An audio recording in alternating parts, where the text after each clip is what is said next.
camera. This is a whole different experience, yeah. Wrong side of the camera. Always been behind the camera. So guys, let's officially begin this. Welcome to the Magic Man Pod. This is episode 16. And today we have someone who is another member of our team, Abram. Actually, I don't know your last name. Lincoln. Abraham Joshua. I always just call him Abe and tere Instagram pe now I remember Joshua. I also have a friend Joshua Quadros from Bangalore days. Is he a BJJ guy? He's a BJ guy and he is into filming and editing, same things that you do. Okay. So yeah, people named Joshua are generally attracted to film. That's what we can learn. So Abe, you've been around the or over the pond, I should say. Where did you visit? I visited a few places, like mainly I was in Kuala Lumpur. Okay. So the first thing which attracted me was zero taxes. Shop like anything. What do you mean zero taxes? So every time I buy something, I check the bill. So I wanted to know how much taxes I'm paying. So if I'm buying shoes, You do that? yeah, Like you I do that. actually look at the receipt and Yeah, I the do that. Even at the restaurants, they go overboard and they charge $400-500. Sometimes I ask them, sir, थोड़ा इसका कम कर दो. और उसके ऊपर से फिर tip भी छोड़ो for the people. हम तो waiting Indians tables. हैं. We don't. But Do you tip anyone? it no depends. You depends only what- tip if you are going with a girl. I don't know. Yes. Right? Because there the agenda is different. Yeah. So and zero honking. So Oh, that is such a pleasure. Anytime you go outside, or even like in states like Northeast where people follow the actual civic duties, like in pleasure of living in Gurgaon and big cities like this is, bro. Is it low honking because less people?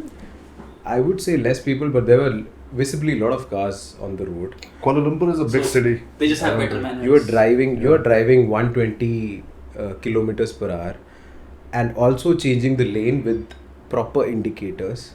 So I think I got So you involved in really that. love the city, basically. That's what Yes, I was telling us. I was kind of looking out for the rent per month. So To shift there. Yeah, hopefully. Don't be afraid of this new India, bro. Bharat. Don't leave it. Bharat will, yeah. I'm an Indian, I'm proud of it. So You know, earlier when I was more younger, like around 18 to 20, that's the time when I was like super adamant. Us time I used to do magic as well, right? So there are these cruise lines, Carnival cruise lines. It's a famous one in US. They hire magicians from India Oh. for their cruise ships. Why? Because Indian magicians can be hired for very cheap. Of course. Cheap labor, they always look towards east, right?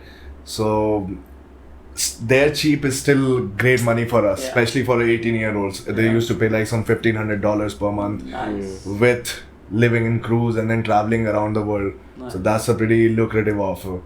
So I wanted to go for that because a lot of my friends were doing it and they were like, yes, do it. It's great experience and plus you'll be going around the world for free. Plus you'll get American visa for easy and things like that. It will help in future. So I pursued that. Like in उस time passport बनाने के चक्कर में I had like I got delayed by 2 years. 2 years. Yes. So earlier there was some problem in the name modification and things like that. Some petty issue. So Indian system, it basically does not even let you leave the country very easy. Right? So जब तक time आया, by that time I was like, fuck it, I don't want to go. I want to just focus on jiu-jitsu or whatever I was doing at that point of time. And then finally I didn't end up going. But yes, as I said, क्या बोल रहे थे वैसे? yeah, so Going to Kuala Lumpur and how did this magic topic come about? You were talking about this. Carnival we are cruise. talking about Let's taxes backtrack. And- Taxes तो बहुत शुरू में था. I was about to assume कि once you tell the story, you'll tell something. shifting, relocating to Relocation, yes. Yeah. So around that time I was like, yes, let's go out of the country. But now I feel like if I go out, सबसे पहले तो I'll have a lot of problem eating food because Because you're a I'm vegetarian. yes. That has nothing to do with India or anything. That's something that do with me. So I feel like plus I lived in South, especially Bangalore for 2-3 years. the food and everything that you miss from your local cuisine, from your like mother tongue and everything, all those things that you miss as an adult, it becomes even more prominent. Like you'll miss them even more when you go out. Awesome. Now I'm a little bit low on going to the outside. But yes man, when are you going to settling in Malaysia? See, zero taxes was the. So are you realistically thinking about it? Is the taxes thing the biggest one for you? Yeah, the biggest one, the taxes. So, Someone who is financially very aware. so I went to Calcutta because the flight charges were much cheaper. And then while I was coming back, I flew directly to Delhi. So the Okay. immigration officer was like, "आप Kolkata से गए थे?" I'm like, yes. So is that a problem if you go from Kolkata? I don't and know. come to I don't know. Delhi? I also got flagged by the customs For what? because I was carrying a bag, so they thought कि I Drugs? नहीं बहुत ज़्यादा Profile ये कर दिया भाई का so south Indian लोग क्या ये करते हैं क्या नाम है? Gold. yeah, जूते निकलवाते हैं ट्रिवेंड्रम में जब भी जाते हैं तो They carry a lot of gold Yeah. from here to Middle East and everywhere. so Actually, someone broke a record in how much gold that they were carrying in their anal cavity. Oh God. Yeah. Do they And keep what a is the record for record? that? Yeah, there's like he was caught with some 15 kg of gold stuff inside his butt. कैसे निकाला है ना? अभी recently सुना था. 15 kg. I don't Like that's your whole entire luggage from. Air Asia तो 7 kilo देता है They must be more impressed than angry, right? Whatever it was. I think it's much more brave and bold to carry the maximum amount possible. क्योंकि jail तो उतने की ही होनी है. If you get caught 30 years, if you are going above 1 kg or whatnot, so why not take the big risk?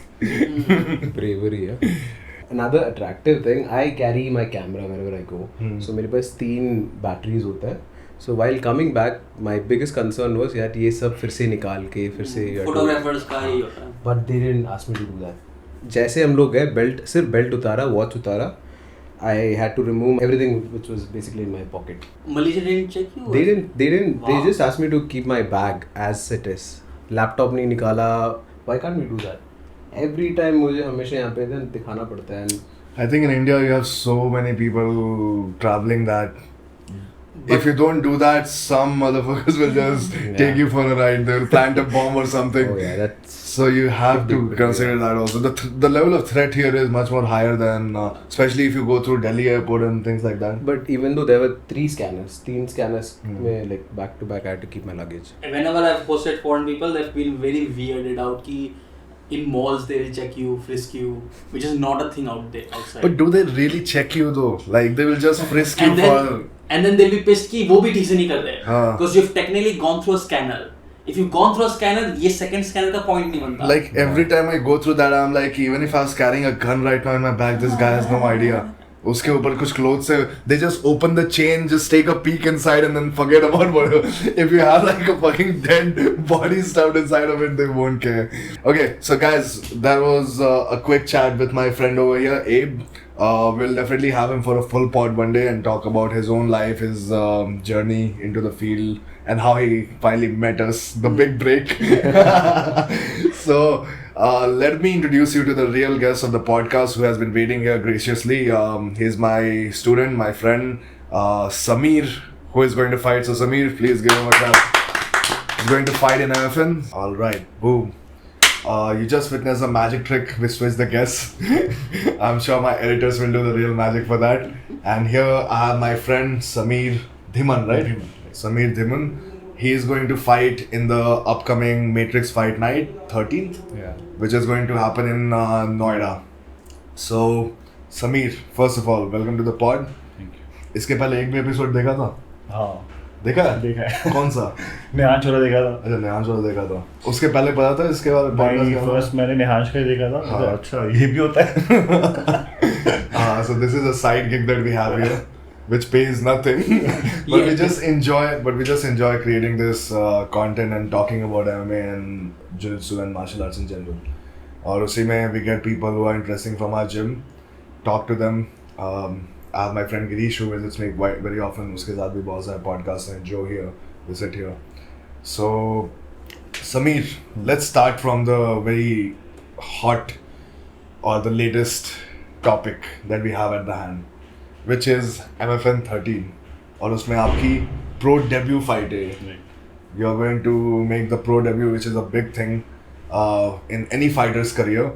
So how are you feeling right now? What are your expectations, feelings about the fight? अभी से जो अभी ऐसा है feel तो लग रहा है कि बस जाऊंगा और कुछ ब्लास्ट करके आऊँगा आपकी बार. स्टार्टिंग जब ये फाइट मुझे ऐसे मिली थी तो मैं शॉक्ड हो गया कि अरे ये मुझे फाइट मिल गई, अब मैं मतलब अब मैं करूँगा क्या. क्योंकि स्टार्टिंग से आप जब इस गेम में आते हो तो आपको एक होता है कि आपने बस एक जगह पे जाना है और वो लास्ट है MFN. Yes. और आपने उसमें 2, 2.5 या 3 साल दिए. आपसे जो सीनियर थे तो उनको नहीं मिली, आपको वो जो एक थी चीज़ वो सडनली आपके पास आई तो मैं शॉक्ड हो गया. 3-4 दिन तो मैं सोया नहीं, नर्वस हो गया मैं कि पता नहीं मैं कर पाऊंगा. When you got to know about the contract? नहीं, मुझे कॉन्ट्रैक्ट से पहले ऐसे कॉल आया था कि अभी ये मुझे MFN 12 में लेने वाले थे पहले. तो वहाँ मेरा मतलब मुझे ऐसे एक बैकअप था. मैं उसके एक फाइटर किस फाइट के लिए था? पवन मान की फाइट थी. पवन मान और संदीप दहिया. हाँ, तो उसके अंदर मैं बैकअप था कि जस्ट इन केस कोई भी कुछ गेम को नहीं खेल पाता तो उसकी जगह पे मैं प्ले करूँगा. तब तक तो ठीक था कि हाँ ठीक है मैं बैकअप हूँ. लेकिन जब मुझे लगा कि इन्होंने मुझे दे दी फाइट और मुझसे बात हो गई 5-7 दिन तो ऐसा लगा कि मुझे ऐसे नींद आए. Then it really hits you. मेरे को टेंशन हो गई कि मुझे क्या मिल गया, मुझे करना कैसे है. Now I'm actually going to do my prep. हाँ एक्चुअली मैं तो धीरे फिर मैं इस चीज़ का मैं थोड़ा उसमें used to. So when did you start fighting? Let's go from the beginning. How did you get into MMA? ये बड़ा ना इंटरेस्टिंग सा actually. How old are you right now? I am 34. 34. And when did you start fighting? 2020. Actually मुझे नहीं करना 20? Just 3 साल पहले? मुझे नहीं करना था. वो भी कोविड राइट. मैंने जाना था कनाडा. हाँ. मैंने अपनी PR के लिए अप्लाई कर दिया. अच्छा. तो मैं ऐसे ही वहाँ कोविड में घर पे था तो मैं टीवी देख रहा था ये क्या होती फाइट. तो वहाँ लड़ रहे थे. बोला ठीक है, क्योंकि मैं इससे पहले मेरे पास में 2 जिम थे और मैं वहाँ पे कोच था. तो मुझे लगा कि ये मैं सीख लेता हूँ और मैं कनाडा जाके इसकी मैं कोचिंग दूँगा. मैं फिर सर्च वर्च किया मैंने. दिल्ली में एक नोन थी एकेडमी तो मैं उनके पास गया. तो मैंने ऐसे बोला कि सर मुझसे PT ले लो और मुझे कोच बनना है. बोले ठीक है आपको 6 महीने में कोच बना लेंगे. ठीक है ज्वाइन कर लिया. 2 महीने के बाद मुझे समझ में आया कि यहाँ कोच तो नहीं बनते, ये तो पहले प्लेयर बनते हैं. स्टूडेंट बनाते वही. हाँ, उन्होंने मुझे 3 महीने बोले कि तो अच्छा खेलता है तू ग्रैपलिंग कर ले एक बार. मैंने ग्रैपलिंग की और मैं जीत गया. तो बोले कि तो अच्छा तू खेलता है तू फाइटर बन जा. अब मेरे तब वो दिमाग से वो निकल ही गया कि मैं तो कोच बनने आया था. फिर मुझे कोई गेम थी सिलाट तो मुझे उसमें खिलाया. उसमें गोल्ड वगैरह आ गया. साथ में फिर मुझे एक इसकी फाइट है MMA की तो उसके एमेच्योर मुझे उसमें खिलाया. तो मैं बड़ा नर्वस, पहली फाइट थी तो जाते ही मेरा मुंह सूख गया अंदर ही. तो वो जीत गया वाली फाइट. और पहली फाइट मेरी ऐसी थी कि मेरा सीनियर था फाइटर साहिल बुरा करके. तो मैं उसको देखता था, वो अकेडमी धम मारता था वो. तो मेरे से 3 फाइट पहले उसकी फाइट थी, वो हो गया नॉकआउट.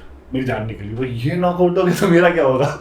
उसी सेम कार्ड पे सेम मेरे से 3 फाइट पहले उसकी थी फाइट और वो नॉकआउट लग गया उसके. मैं डर गया उससे. और you used to like look up to this guy. मैं He's सोचा the ये best. तो ये भगवान है.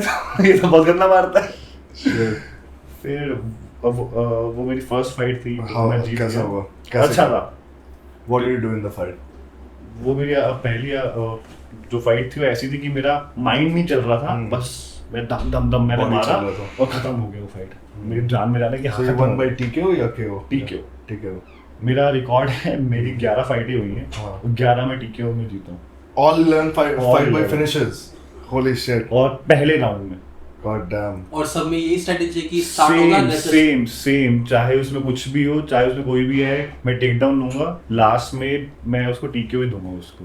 Guys, मुझे दूसरे राउंड में जाना नहीं है. I'm sorry, I'm his coach right now. लेकिन मेरे को भी ये फैक्ट पता नहीं था कि 11 के 11 मैचेस में TKO करके बैठा. 11 में TKO थे और मैं बड़ा क्लियर था कि मुझे दूसरे राउंड में इसको लेके नहीं जाना मेरे को. मेरे को इसको पहले राउंड में मारना है। फिर मेरी अभी 12th एक फाइट हुई थी, तो वहाँ थोड़ा उसमें इशू हो गया कि मैं गैस आउट हो गया। 2 राउंड मैं जीत रहा था, तो जीतने के बाद मैंने छोड़ दी वो फाइट बिकॉज मेरा ब्रीदिंग का इशू हो रहा था। तो वो एक धब्बा लग गया मेरे was ऊपर। this fight? वो भी दिल्ली में थी, तालकटोरा में ACS करके। अच्छा। फिर उसके बाद मेरे को फाइट दे दी इन्होंने MFN ने, क्योंकि मेरा बाकी रिकॉर्ड भी Past अच्छा record रहा। बहुत अच्छा। तो अच्छा 11-1 is a phenomenal amateur record. Even if you're finishing all the fights by TKO and finishes. First round हो गई. That's epic, bro. That's awesome. So now you are going to the big boys league basically, which is the pro fighting, and that also in one of the top promotions in the country right now. I think singularly है जो pro fight इतने high level पे करवाता है, and that is MFN. So as you said कि अभी तक you were like in disbelief. Actually मैं यहाँ से छोड़ छाड़ के चला गया था हाँ। अभी लास्ट ईयर। तो मुझे लगा कि यहाँ तो मैं क्या खेलता हूँ। कहाँ चले गए थे? मैं दुबई चला गया था एक्चुअली। तो वहाँ मैंने अराउंड 8-9 महीने वहाँ लगाए, अपना काम वाम भी अपना वहाँ पे सेटअप किया, साथ में मैंने छोड़ दिया MMA और मैं चला गया कि मैं सिर्फ करूँगा तो जित्सु करूँगा, क्योंकि इसमें एक तो मारनी पड़ती और मैं इसको लॉन्ग टर्म में कर सकता हूँ। Yes. फिर मुझे ऐसे कुछ फैमिली का कोई काम वाम था, मैं वापस आया दिल्ली और चल ठीक है अभी दुबई में काम चलता रहेगा तो दिल्ली में देख लेंगे साथ साथ में। अब मैं आया ही था और मुझे कॉल आ गई कि तुझे फाइट दे रहे हैं। ऐसे कि अरे ये क्या बोला, तो मुझे ऐसे बोला कि तेरा बॉडी वेट क्या है, मैं बोला कि 90, मेरा था उस टाइम में 100 किलो। बोले ठीक है, मैं बोला अरे ये 10 किलो तोड़ना पड़ेगा ये नया टास्क ले लिया मैंने। वो फिर 1 महीने में उसको मैंने काटा वेट, मैं उसमें 12 के लिए मैंने अपने आप को प्रिपेयर किया, तो मुझे फाइट नहीं मिली। इन्होंने मुझे 13 में फाइट दे दी, जिस वेट में मैं कभी गया ही नहीं आज तक। अभी तक किस वेट पे खेलता है था? 92 माइनस वो कौन सा है? Middle weight? Light heavy light heavy.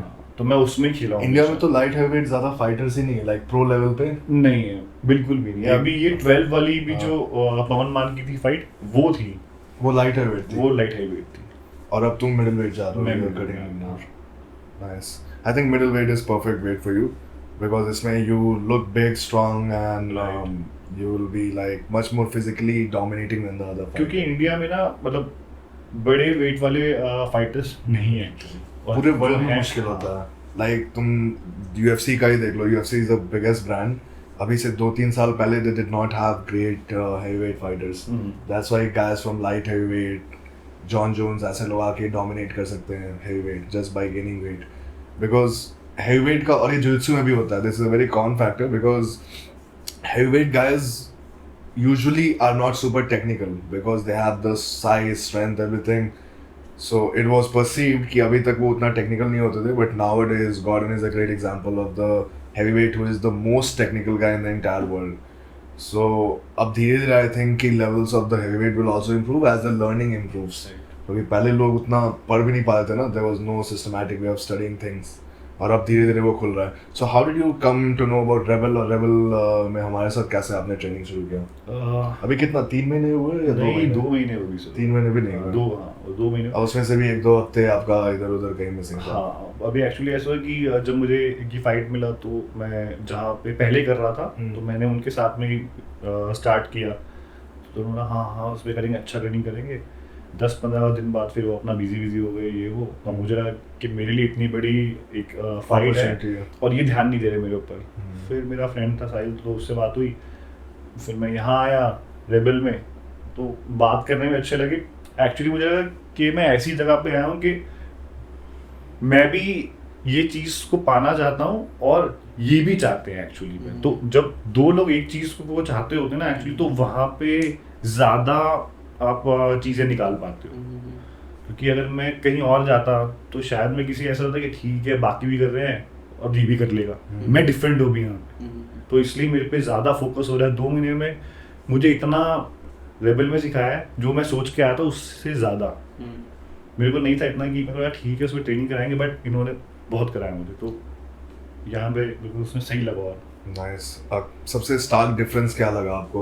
You have train in different gyms before, और अभी जो हमारे साथ ट्रेन कर रहे हो उसमें training methodology for an example कैसे ट्रेन करते हैं? या सबसे अच्छा जो लगा ना मुझे, वो लगा उस एक तो टेक्निक, और जो मेन चीज़ है वो है कि बिल्कुल डेप्थ में जाके उसके लिए बचाना। मतलब कि आप क्या कर रहे हो, क्या नहीं कर रहे हो, कौन सा एंगल आपका गलत हो गया, आप कहीं भी चले जाओ कोई आपको एंगल नहीं बताता कि आपका कौन सा पैर कहाँ जा रहा है, आपका कौन सा मूवमेंट होना चाहिए। बस उनका ये ठीक है मैट पे 20 बच्चे हैं, ठीक है उस पर कर रहे हैं, बट ठीक है उन्हें उस पर करने दो। क्योंकि मैंने इस चीज़ को ट्राई किया बहुत जगह जाके, बट ये चीज़ को नहीं करता था। बहुत लोग मैंने देखा है, नोटिस किया है कि कॉन्सेप्ट वाइज भी नहीं सिखाते, लाइक कि क्या तुम सीख रहे हो, उसके तुम करना क्यों चाहते हो ये।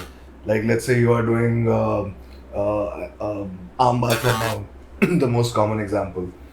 अब लोग जो जहाँ से भी अपना स्टडी करेगा, बहुत लोग यूट्यूब से पढ़ते हैं, ऐसे पढ़ते हैं, they will just see the move, do it जैसे उनको आता है, and then they will just go and show that exact same thing and repeat it verbally. लेकिन क्यों कर रहे हैं, कहाँ पे उसका बॉडी पोजीशन होना चाहिए, किस एंगल पे आर्म बार लग सकता है, किस एंगल पे वो एस्केप करने लगेगा, small nuances like that is what makes or breaks a technique, and it also develops the understanding of the person who is doing it. नहीं तो फिर आपने देख के तो मेरे से सीख लिया, लेकिन आपका रिटेंशन वो जो आपने देखा उसका 50% होगा, and now you can't even explain it to other people. ये चीज़ का भी मतलब मैं अभी 3 दिन नहीं आया था, तो मैं किसी गया अकेडमी, वो रेसलिंग की अकेडमी थी एक्चुअली। तो मैं उससे 15 दिन पहले एक मूव में सीख के गया था, रशियन टाई। तो वो आपने कराया था तो उसने वहाँ जो कराया उसने ऐसे बोला कि हाँ ऐसे पकड़ा, ऐसे करो, बस ठीक है हो गया। तो सारे बच्चे वही कर रहे हैं, मैं कर रहा हूँ कि नहीं ऐसे करके बोला नहीं जो सर ने बोला वो कर दो बस। उनको कोई मतलब नहीं है कि गलत हो रहा है सही हो रहा है, हाँ बहुत डिफरेंस। और ऐसे जगह पे critical thinking is very very frowned upon, मतलब कि आपको सोचने ही नहीं देगा लोग, right. They will be like क्यों ज़्यादा सोच रहे हो, जैसे कि आपके स्टूडेंट ने बोला होगा आपके वहाँ पे फ्रेंड ने कि जो सर ने दिखाया कर लो, बस अपना दिमाग थोड़ा सा भी नहीं सर, 1% मैंने वहाँ थोड़ा अपना दिमाग चलाया तो मुझे कोच ने बोली तेज चल रहा है तू ये तो निकाल देगा। मैं कहा नहीं मैं तेज नहीं चल रहा। तो ये भी चक्कर है। ये कल्चर आता है इंडिया के गुरुजी कल्चर से, हाँ। जो कि बहुत ही कॉमन है। ये जिम में भी पॉपुलर है, जिम से भी बहुत ज़्यादा आप रिलेटेड रहे हो, आपको पता होगा। एमएमए में है, जुत्सु में है, जुत्सु में तो नेक्स्ट लेवल पे, जुत्सु में थोड़े से मॉडर्न है लोग क्योंकि थोड़ा सा एनालिटिकल आर्ट है। रेसलिंग भी बहुत एनालिटिकल है, लेकिन रेसलिंग में सबसे ज़्यादा गुरुजी कल्चर भरा हुआ है। वो तेरे से अपना काम भी, अपना कपड़ा भी साफ करवाएंगे, कहेंगे कि भाई मैं गुरुजी हूँ, क्यों नहीं करेगा। नहीं मैंने यहाँ पे आके देखा कि ये मैंने पहली ऐसी अकेडमी देखी है हाँ कि जहाँ पे एमेच्योर्स को पैसे मिलते हैं। हाँ क्योंकि Fight मैंने करने जो के। फाइट खेली आज तक मैं पे करके आया हूँ उसका, Right. 2000, 2500, 3000। और अगर मैं आउट ऑफ में दिल्ली गया हूँ तो उसका रहना खाना पीना। मैं यहाँ पे आया था अपनी प्रो फाइट के से, अरे यहाँ तो एमेच्योर्स को पैसे मिलते हैं, मैं भी दिया था वैसे अपने इतने सालों तक। Right, so this is something of a culture that we are trying to build. Unfortunately कि अभी इंडिया के डिफरेंट पार्ट्स में ऐसे लोग आ गए हैं गेम में who can finance these events. So जैसे कि अभी हम दार्जिलिंग में करके आए थे, वहाँ Kanchenjunga fight night. So people there were paying the top guys and even the amateur guys. Nepal गए थे, वहाँ पे भी they were paying people. So this culture of paying all the fighters on your card has to start somewhere. ये कहाँ नहीं होता, ये टूर्नामेंट्स में नहीं होता, और टूर्नामेंट्स में ही सबसे ज़्यादा खतरनाक होता है हमें, because in a tournament setting you are fighting 4 to 5 fights in one day और over a course of 2 days. और उसमें if you are not paying the fighter जो कि अपना पैसा दे के आ रहा है, स्टे सब मैच कर रहा है, and then on top of that he is in risk of getting injured, so then what are you doing? You are just exploiting people, right? और वो खुद तो खूब पैसा बना लेंगे रजिस्ट्रेशन से, but there is not even a prize money at the end of it. So that is something which we have to get over as a MMA community, and I think we are moving towards the right direction. हमारे पास आ रहे हैं ऐसे बहुत सारे events. अभी दार्जिलिंग में cage warriors होने वाला है, which Rajiv is helping guys from Darjeeling itself to make it happen.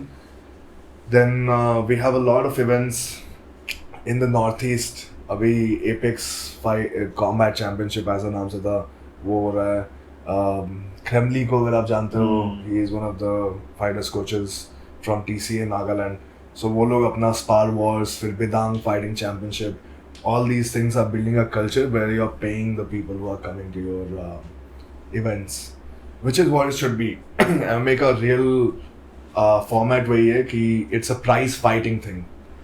You are fighting for a prize at the end of it. If you're just fighting for nothing, who will have the inspiration to do it? You know? Right. So you talked about So, सिर्फ 3 साल हुए हैं तुमको MMA में? हाँ मेरे को 3 साल हुए। इससे पहले मैं अपना वो जिम को चला रहा था और मेरा अपना उसमें काम था। जिम में कैसे है? How did you get into gym? कहीं कुछ बॉडी बिल्डिंग चैंपियनशिप ऐसा कुछ किया? नहीं मेरे को ऐसा था कि मैं पहले लाइक दैट टाइम कितना 15 साल का होऊंगा या 16 साल का, तो मेरे को था कि जिम जाना। उस टाइम में था मतलब मेरे आसपास के तुम हो कहाँ से वैसे? मैं दिल्ली से ही शुरू से। दिल्ली कहाँ पे? दिल्ली में? दिल्ली में एक जगह है रोहिणी पता से है? वहीं से। तो ईस्ट वेस्ट ईस्ट वेस्ट तो नहीं है, वो तो मेट्रो स्टेशन है। I haven't stayed in Rohini, लेकिन हाँ मेट्रो से जब भी मैं ट्रैवल करता हूँ तो मुझे दिखता है। मैं मालवीय नगर में रहता था साउथ में, इसलिए रोहिणी बहुत एक्सट्रीम एंड है दूसरी तरफ। सो हाँ तो पहले मैंने ऐसे जिम स्टार्ट किया कि शौक के लिए कि हाँ जिम जाऊंगा, बॉडी बनेगी, लड़कियां दिखेंगी, थोड़ा ऐसे लोगों थोड़ा रहेगा कि हाँ क्लासिक दिल्ली बॉय। तो मैंने 4-5 साल निकाल दिए ऐसे ही। फिर मैं कहीं पे जॉब वॉब करता था। फिर मेरे को एकदम से हुआ कि यार कि मैं अच्छा वर्कआउट करता हूँ और मेरी बॉडी भी ठीक है, तो मैं जिम का ट्रेनर बन जाता हूँ। तो मैं कहीं पे गया इंटरव्यू के लिए, उसने कोई जॉब दे दी और ये थोड़ा अच्छा है। जहाँ मैं जॉब करता था वहाँ मेरी सैलरी थी 5 या 6 हज़ार पे और मुझे इन्होंने दिए 6 घंटे के करीब 9 हज़ार पे। मैंने ऐसे 2 शिफ्ट करी। हाँ फिर वहाँ पे मेरा उसमें ठीक चलता रहा। फिर थोड़ा वहाँ पे ऐसे लव एंगल हो गया मेरा किसी लड़की के साथ। तो उसने बोला कि मैं इतनी अच्छी कंपनी में जॉब वॉब करती हूँ ये और वो, तो तुम तो ट्रेनर हो, ऐसे करके जिम खोलो। Heart break. नहीं ओनर बन जाओ। ओनर बन जाओ। अच्छा। तो मैं कहीं से पैसा कुछ ऐसे जमा करके मैं जिम खोल लिया। तो उसके लिए या रिवेंज में आके कि अच्छा नहीं तब तक थी। अच्छा फिर मैं खोल ली, फिर उसमें देख हो गया ये क्या हो गया। इतना गंदा में हो गया और चली गई। ये तो मूवी वाला स्टोरी चल रहा है इसका। दोनों में कितना टाइम डिफरेंस था before you started your own gym? मतलब मैंने जब एज अ ट्रेनर मैंने स्टार्ट किया तो 2 साल ही हुए थे मुझे। और 2 साल में अपना खुद का जिम खोल लिया? हाँ तो पैसा मैं कहीं और से मांग के लाया था ना ब्याज पे अपना थोड़ा। ये तो लड़की को इम्प्रेस करने का। तो उससे ऐसे ब्रेकअप हो गया। फिर मैं अपना ठीक है जिम में अपना चल रहा है। फिर वहीं मुझे कोई दूसरी लड़की मिली तो मैं उसके साथ सीरियस हो गया उससे। लेकिन बट हाँ मैंने वहाँ मेरी शादी हो गई मेरी। हाँ वहाँ मेरी शादी हो गई। देन फिर आया लास्ट टाइम में कोविड में मैं अपना घर बैठ गया, जिम में वैसे बंद हो गए। मैंने ठीक है इससे। बट कोविड से 2 महीने पहले मेरे को था कि मुझे कनाडा जाना है और मैंने अपनी किसी बंदे को अपनी वो फाइल वाइल दे दी, उसे पैसे भी दे दिए। कनाडा क्यों जा रहे थे? Just to change. अच्छा नहीं लग रहा बस। हाँ। पैसे बहुत हो गए अब बाहर जाएंगे। तो जो जिम तुमने शुरू किया था वो सक्सेसफुल था? हाँ मैंने पहले एक जिम खोला, फिर 2 खोले, फिर 3 किए, फिर 2, फिर 1, फिर बंद। मतलब जैसा गया था वैसे वापस आ गया। अच्छा बट वो रीजन क्या था उसका? 3 जिम मैं संभाल नहीं पा रहा था। हाँ 2 जिम में से फिर एक को जो उसका लैंडलॉर्ड था उसने बोला इसे खाली कर दो, मैं इसको मैं बेच रहा हूँ। एक जिम था फिर मेरे पास जो सबसे मेरा मेन जिम था। हाँ फिर कोविड से 2 महीने पहले ना वो जिम में थोड़ा ऐसे मेंटेनेंस का नीड था। एक मेरा पार्टनर था वो आता नहीं था। अच्छा इसको बंद कर दो, छोड़ दो। सही टाइम पे क्यों बंद किया? हाँ वो उस टाइम में कोई कोविड का सी भी नहीं पता था किसी को। मैंने जिसको जिम बेचा कोविड के बाद मैंने बोला कि मैं तेरे को बच्चों के साथ दे रहा हूँ, उसने मेरा जिम ले लिया। और जब मैंने उसको जिम दिया तो जैसी जिम दिया तो सारे क्लाइंट बोले नहीं हम आपसे तो नहीं करेंगे, उनको ही बुलाओ। वो कह रहे ये क्या बदतमीजी है कि मैंने आपसे अपना जिम मैंने आपको दिया, मैंने आपको पैसे दिए लाइक लैक्स में, और ये क्लाइंट कह रहे हैं अब यहाँ पे नहीं करेंगे। मैं ठीक है मैं आ जाऊंगा तो मुझे पे कर दियो। बोला अब नहीं जिम बेच के ये स्टार कोच का इफेक्ट है। हाँ तो मैं उससे हर महीने चार्ज भी कर रहा हूँ अब मैं। 2 महीने बस उसका जिम चला, उसके बाद फिर आ गया उसमें कोविड। वो बेचारा वहाँ रेंट देता रहा, उसने बैंक से लोन वोन लिया, वो लड़का बर्बाद हो गया बिल्कुल जीरो। फिर मैंने उसको बोला भाई तू दुबई चला जा, वहाँ पे अच्छे पैसे बन जाते। फिर वो चला गया दुबई। अब तो उससे बातचीत होती है मेरी अभी। Nice. तो दुबई में even if you're broke in India, they'll allow you. मिला मुझे वहाँ पे वो, मुझे मिला वहाँ पे वो। फिर अच्छा। बोला भैया वो ऐसे मैंने आपसे जिम ले लिया था, बहुत घाटा हो गया, 20-25 लाख रुपए नीचे आ गया। वो मेरा भाई मैं क्या कर हर सकता हूँ इसके हर अंदर? दिन रात में सोने के बाद तो गाली देता होगा। नहीं, उसने दुबई में पिछले 1.5 साल से वो काम कर रहा है और नौकरी कर करके उसने पैसे कमा लिए? अपना लोन चुकाया है अभी तो। अभी तो वो ऐसे है कि Bro, हाँ, so many people got fucked because of COVID. Especially कि उन्होंने ऐसी कोई चीज खरीदी जो कोविड के पहले बहुत यूजेबल थी और उसके बाद even the whole magic market, so magic और events industry especially, जिसमें कि we were working, they used to like ball every fucking weekend 4 parties 5 parties, right? Covid के समय सब जीरो। भाई इवेंट मैनेजर ऑनलाइन आके इवेंट होस्ट कर रहे हैं स्लाइड शो लगा के। कोविड से पहले के जो 2 महीने थे वो मेरे लिए मेरी वो लाइफ चेंजिंग थे एक्चुअली। पहले मैंने जिम बेचा, टाइम पास करने के लिए मैंने शेयर मार्केट में अकाउंट खोल लिया। अब जब आया कोविड तो सब कुछ बंद था और मैं घर बैठ के अपना बाय करो, ये वाला शेयर ले लो, वो वाला शेयर ले लो। जब कोविड ऐसे खत्म हुआ, मार्केट बूम कर गई ऊपर। राइट, मैंने जो 2 लाख रुपए लगाए थे वो 8, 9, 10 लाख रुपए का। अरे ये तो बढ़िया हो गया। So you are a lucky guy. अभी तक तो सब कुछ लकी अभी जो भी कहानी बताई ना जल्दी ऊपर लग रहा है। हाँ एक्चुअली में मतलब ये है कि अगर मैं किसी भी चीज में अपना देता हूँ 100%, तो मुझे उसमें मेरे को ऐसा नहीं लगता कि नहीं ये मुझे नहीं मिला, वो मुझे मिलता वापस। MFN नॉकआउट के बाद इस पॉडकास्ट को फिर से करेंगे बिल्कुल। और उसके बाद फिर कहेंगे कि इसका मूवी जल्दी रिलीज करते हैं। बहुत ही हैपनिंग स्टोरी है नहीं? And very interesting. अब तो MFN आपका प्रो डेब्यूट है या फिर पहला मैच? नहीं, Pro pro debut। Debut. Pro Pro का debut। पहला। आपने MFN में फाइट रखा है? नहीं अच्छा ठीक है। MFN एमेच्योर नहीं कराता था अभी तक। तो आपका प्रो डेब्यूट भी है एंड MFN का पहला, हाँ, ठीक है। तो मतलब मैं पिछले 3 साल से इसको देख रहा हूँ जाके वहाँ पे स्टेडियम में बैठ के। और MFN 6 के अंदर तो मैं दुबई में था, तो मुझे किसी ने बोला तू यहाँ पे ऑफिशियल बन जा। मेरे को लगा हाँ मुझे यहाँ फाइट तो उसके लिए मिलेगी नहीं, ऑफिशियली बन जाता हूँ। So you were an official in MFN 6? Yes। A journey from official to the... मैं वो फाइटर्स के साथ होता था तो मुझे किसी ने ऐसा लगा दी, मेरी मतलब जो मेरी वहाँ फर्स्ट ड्यूटी थी कि जो फाइटर वॉशरूम जाएगा तुझे साथ जाना वाला। ये क्या ड्यूटी होती है? इस बार जो तेरे साथ वॉशरूम जाएगा उसको बोलना bro you can become an MMA fighter. वहाँ पे मैंने देखा कि अरे ये फाइटर तो अच्छे हैं फलाना, तो ठीक है ठीक है भाई मैं यहाँ तक तो शायद अब नहीं आ पाऊँ कि अब तो मैं दुबई आ गया हूँ यहाँ पे। तो वहाँ मैंने 1-2 जगह मैंने उसमें ट्राई किया। वहाँ तुमने जिu-jitsu शुरू किया राइट? हाँ क्योंकि अब मैं स्टार्टिंग से कभी जिम करता था। You need to channel that energy हाँ somewhere. कि मैं कुछ करूँ, क्योंकि अगर मैं कुछ नहीं करता ना तो मेरा दिमाग काम नहीं करता एक्चुअली। You feel like मेरे साथ भी सेम होता है because we are used to training twice a day, thrice a day, throughout the day and every day of the week, except Sundays, whatever.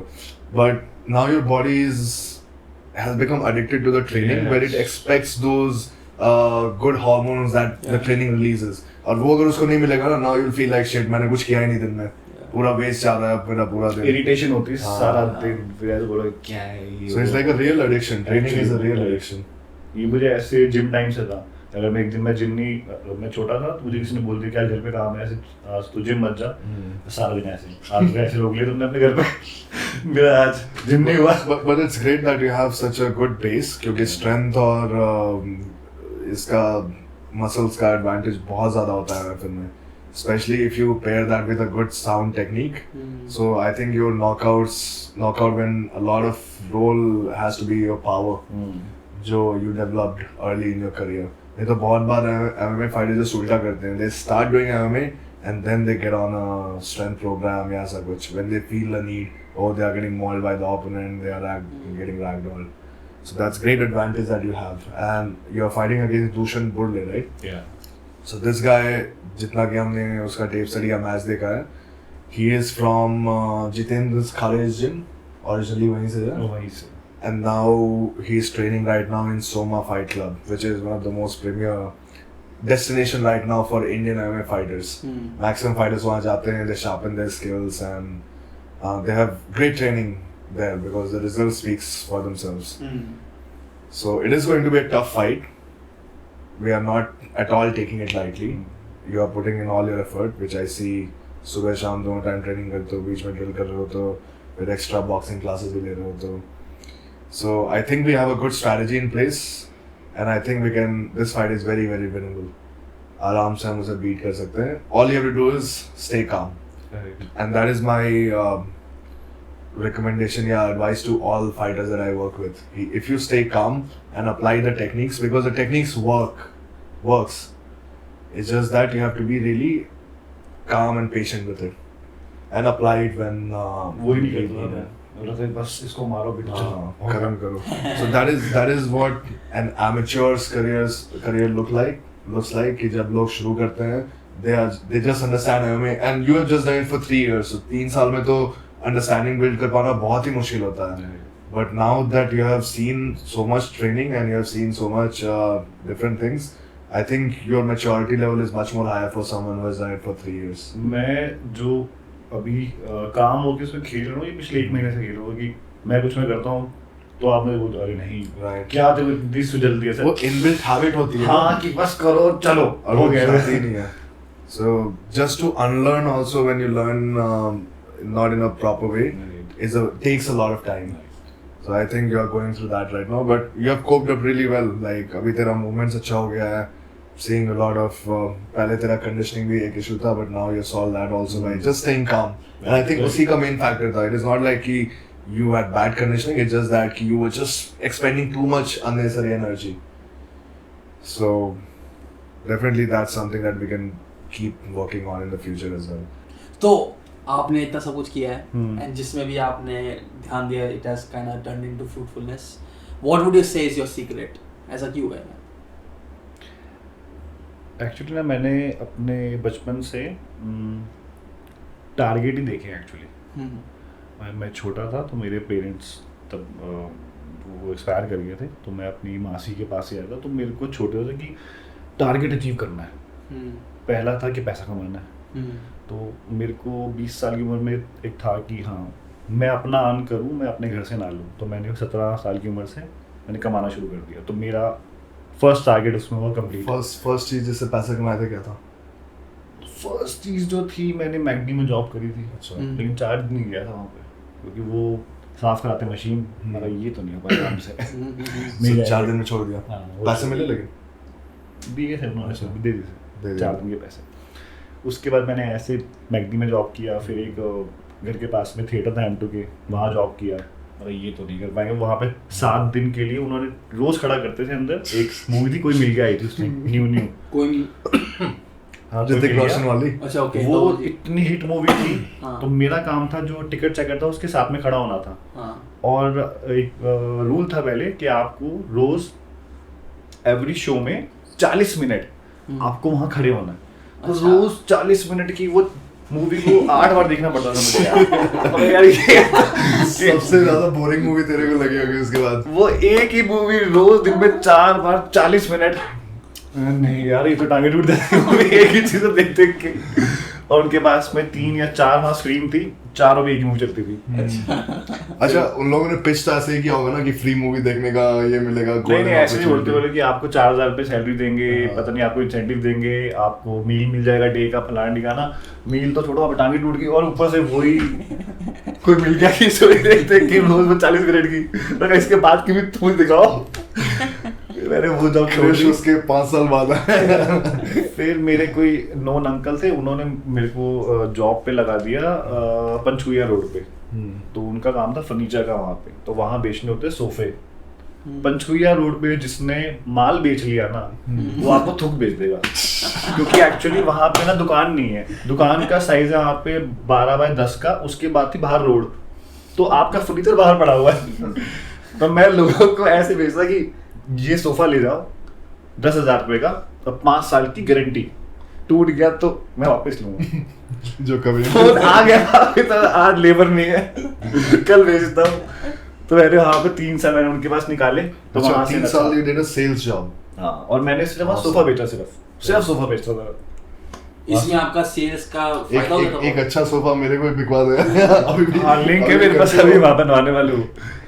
तो नहीं वहाँ मेरी वहाँ पे सैलरी थी वहाँ पे 6,000 रुपये. लेकिन इसके बाद ना एक्स्ट्रा पैसे बनते थे. इंसेंटिव. नहीं ऐसा था कि अगर आपने सोफा ले लिया, अब आप सोफा लोगे तो टेबल भी चाहिए आपको. तो मैं आपसे पूछता आपको टेबल नहीं चाहिए? हाँ चाहिए. आप चलो. उसका वो मेरी कमीशन थी उसके बाद. कवर्स भी लोगे सोफा का. हाँ, तो अब आपने टेबल ले लिया और अब आपको ये सामान अपने घर लेके जाना है तो आपको टेम्पो भी चाहिए। टेम्पो वाला भी लोन था। इसको कहते हैं वैल्यू एडेड टैक्स। और कोई बंदा आ गया कि भाई कि मेरी बेटी की शादी है, मेरे को दहेज देना है, उस दिन मेरी बम्पर लॉटरी। भाई वो उस दिन सब कुछ लगेगा, वो बेड भी लेगा, वो सोफा भी लेगा, वो डाइनिंग भी लेगा, वो गद्दे भी लेगा और वो ट्रक लेके जाएगा बड़े वाला। अच्छा, हाँ। तो मैं वहां से अच्छे में अर्न करता था। बस एक दिन मेरा दिमाग खराब हो गया वहाँ पे, मैं बोला कि अब नहीं बेच रहा सोफा, अब मैं बनूंगा कोच। मैंने मालिक को बोला मैं नहीं आऊंगा अब कल से। और ये कितने उम्र में था जब आपने ये डिसाइड किया? 20 साल का। 20 साल में। सो 17 to 20। हाँ, मैं 3 साल उसके बस मैंने काम किया। 20 साल में मैं चला कि अब मुझे ऐसे जिम में जाना है, मैं कोच बनूंगा। तब तक तुमने बॉडी भी बना ली थी ना? हाँ, मैं जिम तो जाता था और मैं ऐसे फील में रहता था अच्छा। कि मैं तो बड़ा अच्छा ट्रेनर हूँ। मैं ऐसे वहाँ पे लोगों को बोलता था कि तू ये किया कर, तू वो किया कर। तो ये वाला प्रोटीन खाया तो कर। मेरा माइंडसेट ही वही था कि मैं तो कोच हूँ। बस मैंने फिर ये पहला फाइटर है जो फाइटर बनने के पहले कोच बनने का एस्पिरेशन लेके आया था। तो वहाँ मैं इसमें जिम में चला गया, जिम में गया, फिर वहाँ पे लड़की मिल गई, वहाँ से अपना जिम खोल लिया। फिर उसके बाद बोला कि जिम से अर्निंग हो रही है, ठीक है, तो कुछ और काम कर लेते हैं। फिर किसी ने बोला कि ना काम कर लो फाइनेंस का, तो ये भी अच्छा है। फिर मैंने वहाँ फाइनेंस ये सब एडवाइस देता कौन था तेरे को? मेरे लिंक ही ऐसे सारे। अच्छा। सारे ऐसे जाट दोस्त के आसपास में देख लेंगे, तू कर दिए पाड़ देंगे सिस्टम। तो मैंने कईयों के सिस्टम में पढ़वा भी दिए वहाँ पे। Nothing's worse than the Jat confidence. क्योंकि कॉन्फिडेंस बहुत ज्यादा होता है इनमें। मैं तो 23-24 साल का था, तो हाँ। भाई ऐसा बनना है इनके जैसा, यही चाहिए बस। तो मैंने अपनी हिंदी छोड़ के मैं लग गया अड़े उड़े में। हाँ भाई पैसे दे दे, ये वो। तो मैं अपना फाइनेंस का उसमें काम करता, तो वहाँ पैसे पे दे मतलब by finance? you're asking no क्या हफ्ता वसूली? आप किसी को अभी 2 लाख रुपए अच्छा। आप उसे वापस मांगो, देगा नहीं वो, तो आप जाके वसूली करोगे? भाई नहीं मेरे ही पैसे होते थे। अच्छा। लोग देते नहीं है वापस। अच्छा। ब्याज तो देते रहते हैं कभी कभी। अच्छा। फिर ऐसे बोलेंगे कि नहीं अभी पैसे नहीं है, देता हूँ, ये है वो है। हाँ। फिर मेरे पास होते हैं लिंक कि भाई ये पैसे नहीं दे रहा, चल। उनकी पैसे निकलवा उनकी के। गाड़ी भर के उसके घर के नीचे, फिर गाली गलौज। मैं समझ गया कि ऐसे निकलते वैसे। अच्छा। फिर मैंने उनका साथ छोड़ा, फिर मैं ये काम अपने आप करता था अकेले। बिल्कुल बाइक लेके जाता था। नहीं मैं गाड़ी बजाता था। मैंने ऐसे लंबे ऐसे बाल कर लिए अपने हाँ। कि मैं बाद में बोलूंगा, बंदा देख के पैसे दे देगा। तो लोगों ने देख के भाई इसको पैसे दो, इसको भेजो यहाँ से। तो मैंने जबरदस्त है। वहां से मैंने उसमें काम किया। फिर मेरा ऐसे आसपास में नाम हो गया। वसूली भाई। नहीं लोगों में भी और थाने में भी। अच्छा। जो मेरे आसपास के स्टेशन थे, तो वहाँ पे ऐसा होता कि एक दिन मैंने किसी को थप्पड़ मार दिया, तो वो मुझे ऐसे ले गए कि भाई आ जा उसमें थाने आ जा। मैं अपने किसी दोस्त को ले गया वहाँ पे, तो उसके अच्छे लिंक थे। तो ये मेरा पहला केस था वहाँ थाने में। तो मेरे दोस्त को लगी इसने पहली बार किसी को मारा है। बोला पहली बार मारा है? 7 कंप्लेंट है इसके नाम पे पहले की। इसको तो बंद करेंगे, इसको तो बंद करेंगे। वो बड़ा ही वहाँ गंदा वाला। तो फिर how did you get out of that? बस वो दिमाग में आ गया कि अब ये नहीं फेस करना। कितने टाइम था? ये फेस कितने टाइम था? ये फेस 7-8 साल था। 7-8 साल? 20 से लेके पूरा 28 नहीं, मैं 22 या 23 साल की एज में मैं इस फाइनेंस के काम में गया था। और मैं अराउंड 32 तक तो मैं इसी में था कि बस ये काम में दम है। फिर ना तो उसमें तुम लोगों को पैसा कितना मतलब how were your returns? Was the returns really good when you lend someone money? जितना कोई सोच सकता उससे बहुत ज्यादा। परसेंटेज कितना तुम लोग चार्ज करते थे? 10%। और Monthly। बैंक यूजुअली 7 चार्ज करते? वो साल का लेता हूँ मैं 10 मंथली। अच्छा मंथली? Holy shit. सो जो लोग पैसे भी बोरो कर रहे हैं they are in like great need of money. तभी एक महीने देखो जो मेरे से पैसा ले रहा है ना, वो ले रहा है जो खेलता है जुआ। अच्छा। जिसको लग रहा है कि मैं डबल करके जो कल रात को बुक्की पे लाख रुपए गए हार, हाँ। और बुक्की ने उसको ऐसे बोल दिया कि मैं कल सुबह तेरे आ रहा हूँ घर। अब उसको है कि इसको पैसे देने हैं, तो वो आएगा मेरे पास कि भाई आप मुझे पैसे दे दो, ले लो 10%। अब मुझे मालूम है कि इसका ब्याज आएगा 2 महीने 3 महीने, चौथे महीने ये पैसे तो नहीं आते। फिर वो ड्रामा रहता था, उसको पकड़ो घर जाओ ये और वो। तो ऐसे मजा आता था उस काम में। और मजा क्यों आता था? Adrenaline junkie. ऐसे नाम हो गया था कि मेरे नाम के साथ में ऐसे भाई लग गया था। अच्छा। समीर भाई है वहाँ पे, भाई उनसे पैसे मिलेंगे। अच्छा। भाई बहुत मारते हैं। मैं तो लोगों को सड़कों में मारता था। अभी तक तो मैं भी नहीं सीखा। जब मैं MMA आया तो लगा अरे ये तो वही चीज है, ये पहले मैं फ्री में करता था, या तो पैसे मिलेंगे। मुझे ये करना है। समीर भाई, damn, ये हमने कुछ नया डिस्कवर किया नहीं? मैं खुश हो गया actually. I never knew about this thing about him. मेरे से किसी ने ऐसे उसने बोला कि तू फाइट करता है तो तेरा स्टाइल क्या है? और स्ट्रीट फाइट। Actual MFN में जब लिखवाएगा ना वहाँ पे आता है यही बोलता स्ट्रीट फाइट था। अपना नाम लिखना समीर भाई धिमन निकनेम और स्ट्रीट फाइट स्टाइल। नहीं वो बहुत मतलब ठीक भी था फेस और खराब भी था, क्योंकि वो टाइम में आपको अच्छा लगता है सब कुछ, क्योंकि आपके दोस्त ऐसे होते हैं, आपके साथ में 8-8 गाड़ी चल रही होती हैं, या आप किसी के साथ हो या अब कोई दूसरा बंदा आपके साथ में, लोगों को नहीं पता। आपके झगड़े भी तभी होते हैं, तो झगड़ा हो गया, मैंने ऐसे कॉल कर दिया, बाहर मेरे दोस्त खड़े 100, अब मेरे पड़ोसी की जान निकल गई, अरे ये क्या बदतमीजी है। So ग्रुप्स में रहने में मतलब वो जो अलग ही एक फील आता है, मजा आता है। वो ना एक 25 से 30 साल की एज होती है, तो वो सबको लगता है कि ये जिंदगी है अच्छी, मैं ही तोपू और मैं ही बन के दिखाऊंगा। फिर मेरे को दिखा कि भाई ये तो जेल भी जाते हैं और ये लंबी वाली जेल जाते हैं, मैं छोड़ो। Did you ever find yourself in jail? हाँ एक रात हाँ, मैंने किसी को थप्पड़ मार दिया था, मतलब ऐसा कर दिया था कि यहाँ से गोरा था, यहाँ से काला। वो मेरी थप्पड़ के बाद हाँ एक्चुअली बहुत सारे थप्पड़ थे ना वो। ऐसे वो थप्पड़ मार दिया था कि यार एक थप्पड़ मार दिया जेल की लगा। But it was too much. ये मेरा ऐसे फर्स्ट टाइम हुआ कि मुझे उसने बोला कि तू थाने आ जा। मेरा बड़ा खास दोस्त था तो मैं उसी को ले गया, बोला हाँ देख लेंगे, चल थाने। उस दिन मुझे रात को ऐसा फील हुआ कि रात को कभी थाने नहीं आना चाहिए, वो वापस नहीं जाने देते, और कोई आपके रात को फोन नहीं उठाता। उस सारे दिन दोस्त हाँ, अब मेरे दोस्त तो आ गए सारे, लेकिन कोई लिंक काम नहीं कर रहा। अब वो जो मैंने इसको मारा था थोड़ा, वो किसी अच्छे घर से था, तो वो ऐसे थाने में कॉल करवा था कि इसको मारो, 50,000 रुपये लट देंगे, मारो इसके। 50,000 आपको पुलिस वाले को देंगे? हाँ सही। पर लट का, पर लट का क्या? पर एक डंडा मारने का। ओ, सो 50,000।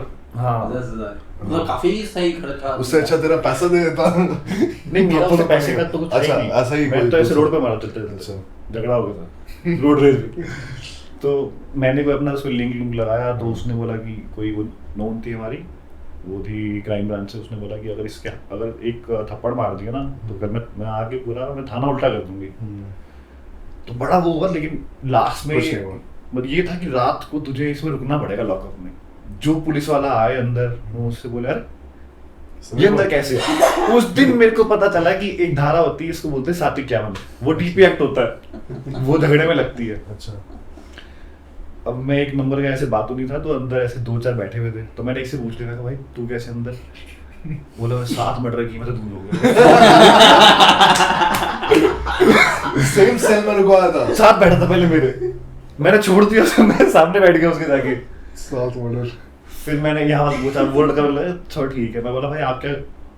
लेकिन ऐसे ना बहुत सारे लोग जो रेगुलर आते रहते हैं ना, वो डराने के लिए किसी नए बंदे को जो पहली बार आया है। वो 7 मर्डर वाले को ढूंढ रहे थे बहुत टाइम से। अच्छा। उसको बोले ये कहाँ से ले आया पकड़ के? बोला ऐसे ऐसे दारू पी के रामलीला में घूम रहा था, उसको पकड़ लिया। मैंने अच्छा। फिर मेरे जो एक और लगा था, उससे पूछा, मैं कहा भाई कि आप? बोला भाई मैं शराब बेचता हूँ। मैं बोला चलो ये ठीक है, फिर ये खतरनाक नहीं है। लेकिन बताना अगर कुछ सेल है। उससे बोल रहे जो वहाँ पे जो थे पुलिस वाले, तो उससे बोल रहे जो दारू बेच रहा था कि तू क्यों आ गया, अपनी मम्मी को उसे भेजा। तो बोल रही मम्मी की तबीयत थोड़ी खराब थी, मैं इसलिए आ गया। मतलब इनका तो फैमिली धंधा आने का, इनका कोई कल्चर चल रहा है।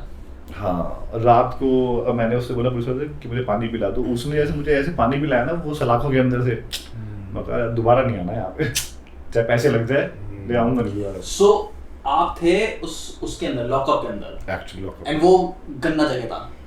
Like was it a bad experience? Because मैं गया उत्तर प्रदेश के सबसे बड़े जेल में, अंदर गार्डन्स वगैरह थे, but this is a proper jail. आप जेल वो वो प्रिजन मैं पुलिस स्टेशन का एक होता है लॉकअप होता है, अच्छा। मैं लॉकअप में and this lockup is a very वैसा वाली जगह कि यहाँ पे जाके मूड खराब हो जाएगा एक्चुअली, क्योंकि अंदर ही उसका बाथरूम सा होता है, अंदर ही उसमें मतलब बैठे हुए वो 3-4, वो सुबह का हो रहा है वेट कि सुबह या तो कोर्ट जाएंगे, नहीं तो जेल जाएंगे, नहीं तो कोई डीसीपी के सामने जाएंगे। अच्छा, उसका टेंशन ऊपर से रहता होगा। नाइस, ठीक है, तो वो हो गया। फिर आपने सोचा ये नहीं करना? So how did नहीं you नहीं get- नहीं, हाँ, तब तक तो मुझे था कि अब मुझे यही करना है, अब मुझे ऐसे लेवल पे करना है। अब मुझे ऐसे लेवल पे करना है कि देखो एक बात होती है कि जब आप कहीं थाने बंद होते हो ना, या तो आप बिल्कुल ठीक हो जाते हो हाँ। या बिगड़ जाते हो। मैं बिगड़ गया। अच्छा, बिगड़ गए उसके बाद? मेरे को लगा ये तो नॉर्मल है, 5,000 रुपये तो लगते हैं इसमें, ज़्यादा से ज़्यादा क्या होगा उसमें, Part of the process। रात में बंद हो जाएंगे रात को। फिर मैं इसके अंदर हो गया, मैं थोड़ा उसमें यूज टू, फिर मैं कई बार थाने गया ऐसे, मतलब जाके पैसे लेके आया था। फिर मेरा ऐसे हो गया था कि महीने का 10,000 रुपये था थाने का कि ये निकालने हैं, ये इनके नाम के, बजट में पहले से ही सैंक्शन किया कि 10,000 रुपये ये थाने के नाम के हैं, शायद लग सकते हैं। तो ऐसे बहुत सारे हुए सी। Holy shit, bro, you went really deep into this crime scene, huh? बहुत, मतलब मेरे को ये तब फील हुआ कि मेरे किसी नोन ने ऐसे मर्डर कर दिया और मैं था नहीं उस दिन। ये क्या हुआ? वो उनका आ रहा, तू कहाँ था? मैं कहा मैं तो था ही नहीं, मैं तो था लद्दाख। So आपसे पूछते हैं कि where were you that day? क्योंकि सारा आपका वो जो लिंक एक ही होता है, चेन तो एक ही है आपकी सारी, तो जो आसपास के होते हैं ये वो, तो ऐसे आपका नाम भी आता है कि तू फाइनेंस करता होगा, मैं क्या करता हूँ, ये मुझसे इतने बड़े हुए। तो वो जो एज थी ना कि बस कि मुझे यही लाइन में जाना है, तो वो मेरे को बड़ा जल्दी समझ में आ गया कि 30 साल की नहीं यार ये नहीं बना अपने लिए, right? ये एक टाइम तक ठीक था। So कुछ ऐसा मोमेंट आया, वो पानी पिलाने वाला one you mentioned. What was the other moment which really took you out of this whole नहीं, मुझे thing that you were carrying? वो इतना फर्क नहीं पड़ा, क्योंकि जब उसने मुझे वो पानी नहीं पिलाया तब मैं छोटा ही था कि ऐसे में तो फील लेगा कि संजय भी तो जेल गया था। सबका नेचुरलाइजेशन। मेरा दोस्त आया सुबह 7 बजे मेरे लिए लेके बनाना शेक, मैं कहा ये मत दे, मुझे बाहर निकालते हैं यहाँ से, मुझे चाहिए। तो उसकी तब थी तो ऐसा कौन सा पॉइंट था where you were like नहीं अब मैं बिल्कुल इस फील्ड से निकल रहा हूँ? या फिर वही रात थी? नहीं, वो तो बहुत अर्ली था। आई एम 30 और 31, तो मैं ना ऐसे डे में तो अपने घर रहता था और रात को निकलता था मैं रोज 12 बजे 1 बजे। तब तक शादी हो गई थी? हाँ हो गई। अच्छा, and how was your wife taking this part of your life? उसको लगता है कि शुरू में ठीक है, फाइनेंस का उसमें काम है, इसका जिम है, ये है वो है।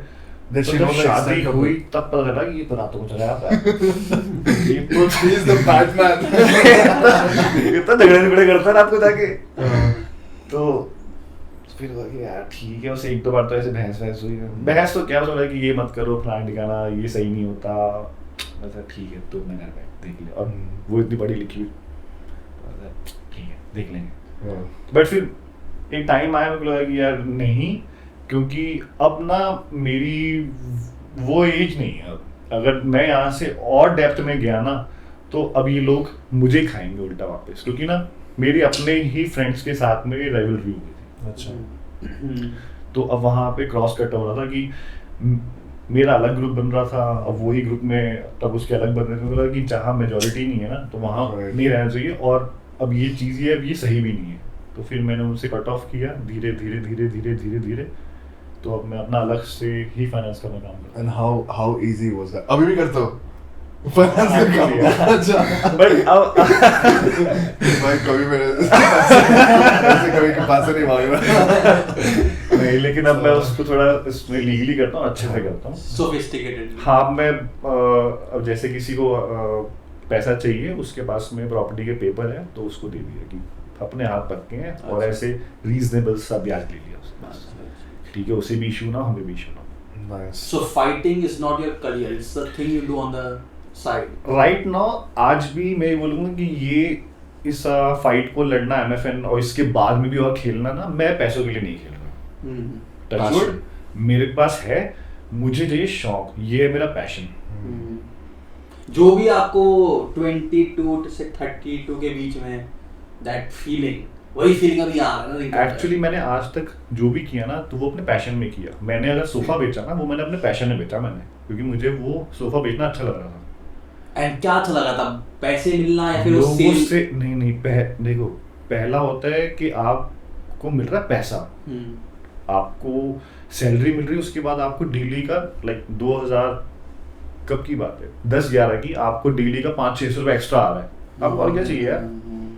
लोग आपको वहाँ जानते भी हैं तो ठीक है। फिर उसके बाद में मैं जिम में गया तो वहाँ मेरे को दिखा कि यहाँ से पैसा आ रहा है, प्लस मेरा यहाँ पे फेम हो रहा है। फिर मेरे को सेम चीज़ हुआ फाइनेंस में। राइट नाउ मेरे को ये फाइट्स ऐसा नहीं है कि मुझे इसमें पैसा चाहिए, मुझे इसमें हम्म। मेरे को इसमें चाहिए फेम, ये मैं नहीं खरीद सकता। Like glory kind of fame, Obviously. इज्जत काइंड ऑफ। मैं कभी डिज्नी हॉटस्टार पे मैं क्यों आऊँगा किसी अच्छी उसमें चीज़ के लिए, अच्छी चीज़ के obviously, बुरी के लिए तो आ सकता हूँ फिर भी अच्छी के लिए तो नहीं आ सकता। तो मुझे लगा कि यार नहीं, अगर ये मुझे ऐसी उसमें चीज़ मिली है तो मुझे इसमें करना है।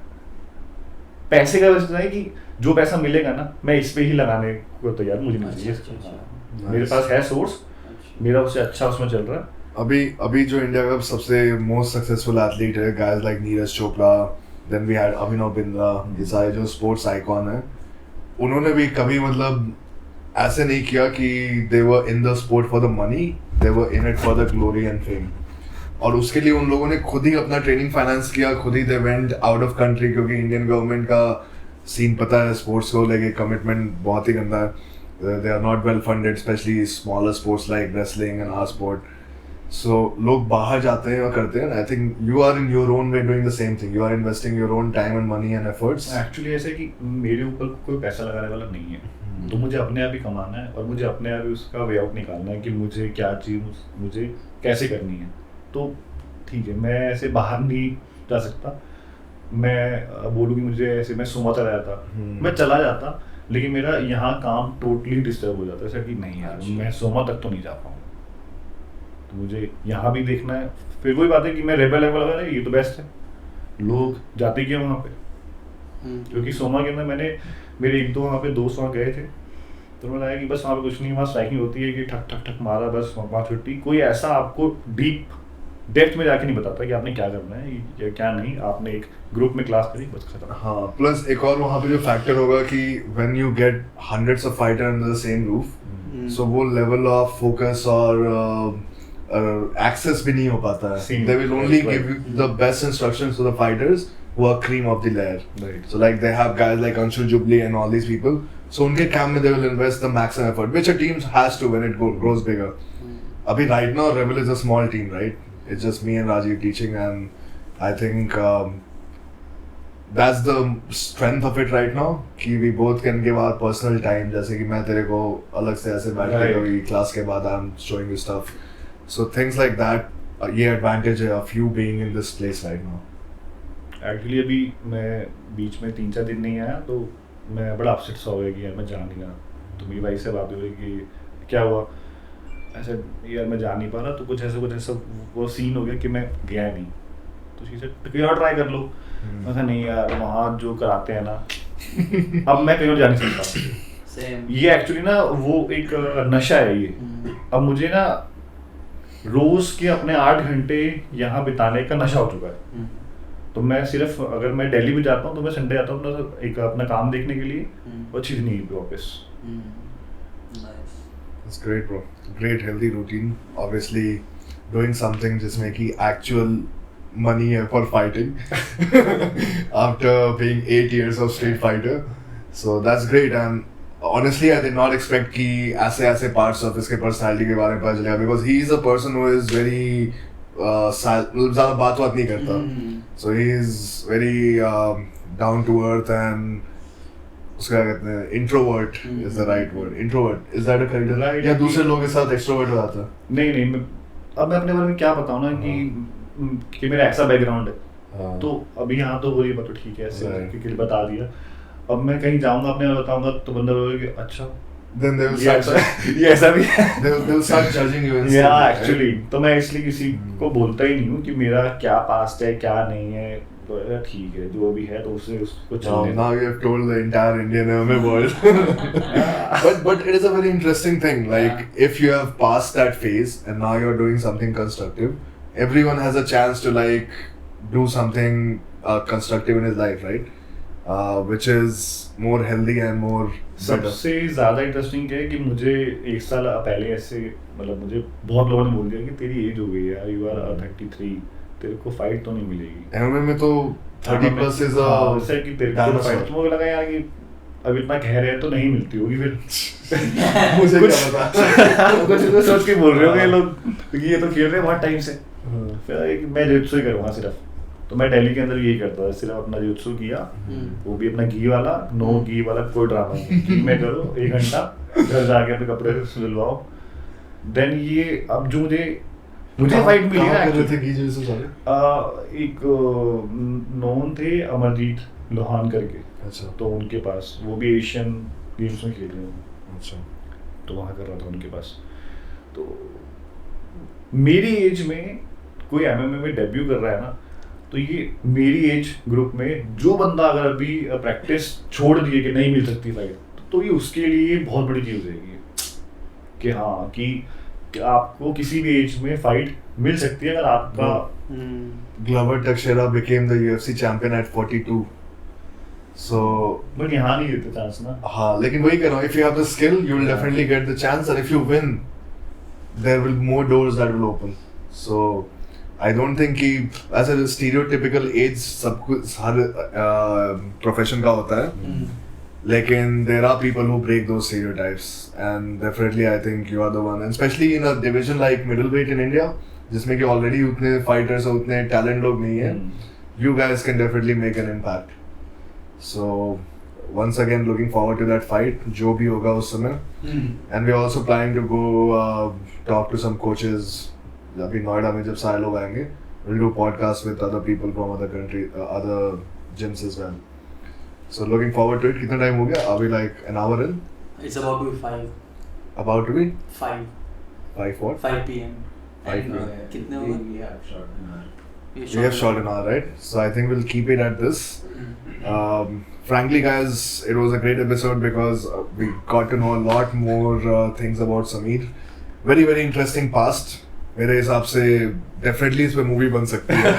नहीं, मजाक नहीं कर रहा हूँ। It's the kind of stories which we actually see on TV. So थोड़ा सुनने में भी weird लगता है, odd लगता है कि अरे ऐसा ऐसा हो रखा है।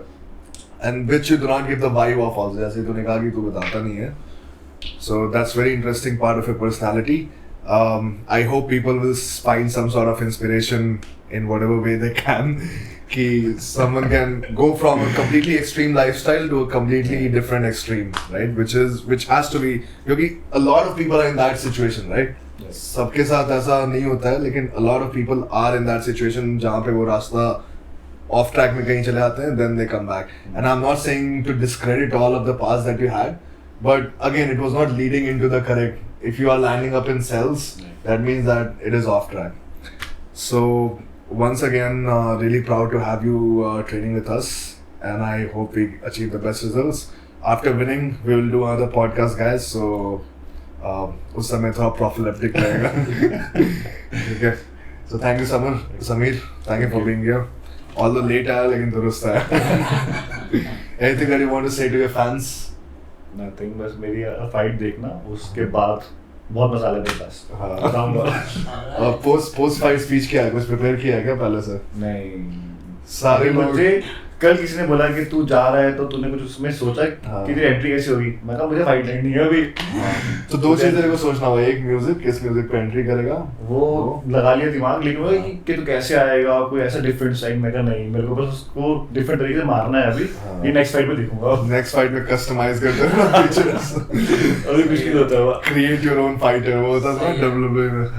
Okay guys, thank you so much. Stay tuned. In the next episode, we'll see you again. And do not forget to like, subscribe, follow. आप बोलो. Like, subscribe, follow. ये बोलो. Like, subscribe, follow. Follow. आगे. On YouTube, Instagram. Okay. आप ये दूसरे जब guest बोलते ज्यादा impactful होता है. ऐसा कुछ नहीं होता सर। होता है, बात तो मान. मैं बोल रहा हूँ, लोग पक गए मेरा बात सुन. मेरे ऐसे नोट नहीं है, वो करेंगे, आपके उसे भी कर लेंगे यार। ठीक है guys, now you know, discussion से ही पता चल गया कि करना चाहिए कुछ important चीज़ है, क्योंकि चैनल ग्रो करना है, ठीक है? All right, see you, bye bye. क्या मजेदार यार. क्या बात है, very nice.